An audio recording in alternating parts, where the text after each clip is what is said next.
tuzeeko Katonda yeebale.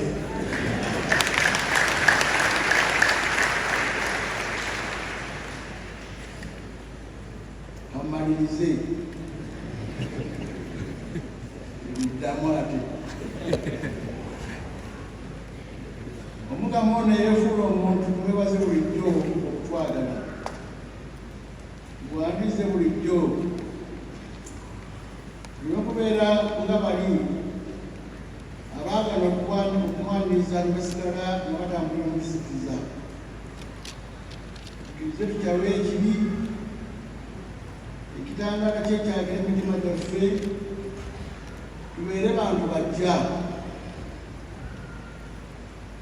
twagalane okwagala okutuufu okutalimu kukuusa, buli omu assaamu munne ekitiibwa newankubadde oluusi endowooza zaffe zaawukana ate tezisobola kubeera nga zifaanagana. Okwawukana nakyo Katonda yakitonda n'aga nti simugende beera mumpi, simugende Pawulo beera mumpi, simugende mulwanyamuli beera muwanvu. Byonna nabyo bya Katonda. Olwo yansaba musabire afune omusajja w'okufumbirwa, byonna bya Katonda. Newaitetesikagazi nafumawo nga mwerengera faazo saagala musajja mumpi.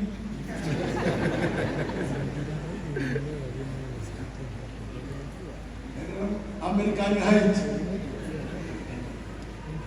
nigamba bya Katonda. Katonda yatonda ffe abampi, saaguma kumugamba nti nange ontwaliddemu. Katonda yalina varayati gyatutonderamu, tugisanyukiremu nti oyo Katonda bw'ati Katonda emmwanyi neetawooma nga majaani, kuba byonna byanjawulo naye byonna birungi. Era ntuuliziganye bulungi gamba Oluganda, ffenna tuli ba Katonda, tusinganemu ekitiibwa, twatondebwa in the image of God, mu kifaananyi kya Katonda. Leka kutulugunya munno kubanga naye alimu imeji ya Katonda. Tukume ensi yaffe nga nnyonyo bye yagituwa. Oluusi ku luguudo olwo ogenda n'olaba oyise otambula, oli nawemba mu mmotoka ey'amaanyi n'akasuka ekikongolero ebweru, kasita abaakasasiro bayira oba ebikajjo oba amenvu, naye okuva mu mmotoka nga maama engeri gyayambaddemu takwatibwako yenna atonnya butonnya, naye nga yajamawaza banne n'ekibuga n'awalala. Abazadde obudde buno obwa Christmas budde bwa famire, era muga nti omusajja nga aluddewo amalema nvudde eka tusigane famire. Muluwumula luno abaana tubagambe tubabuulirire nti ekikoboliro ekyo kijeewo kitwale wali wekisaana si wano.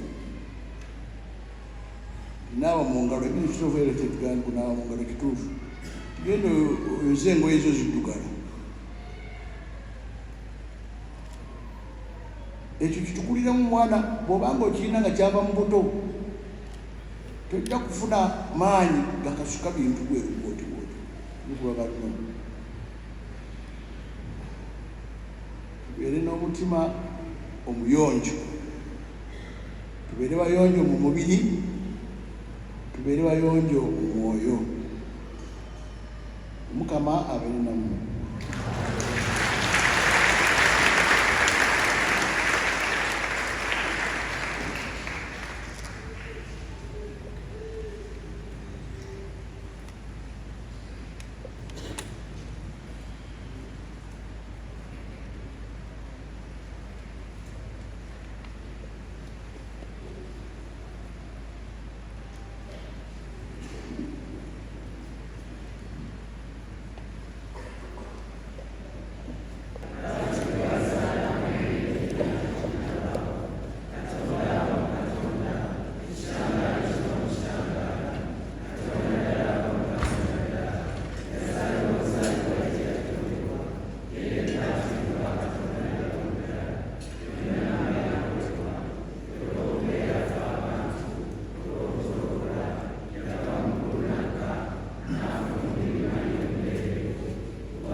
abooluganda abaagalwa ku lunaku luno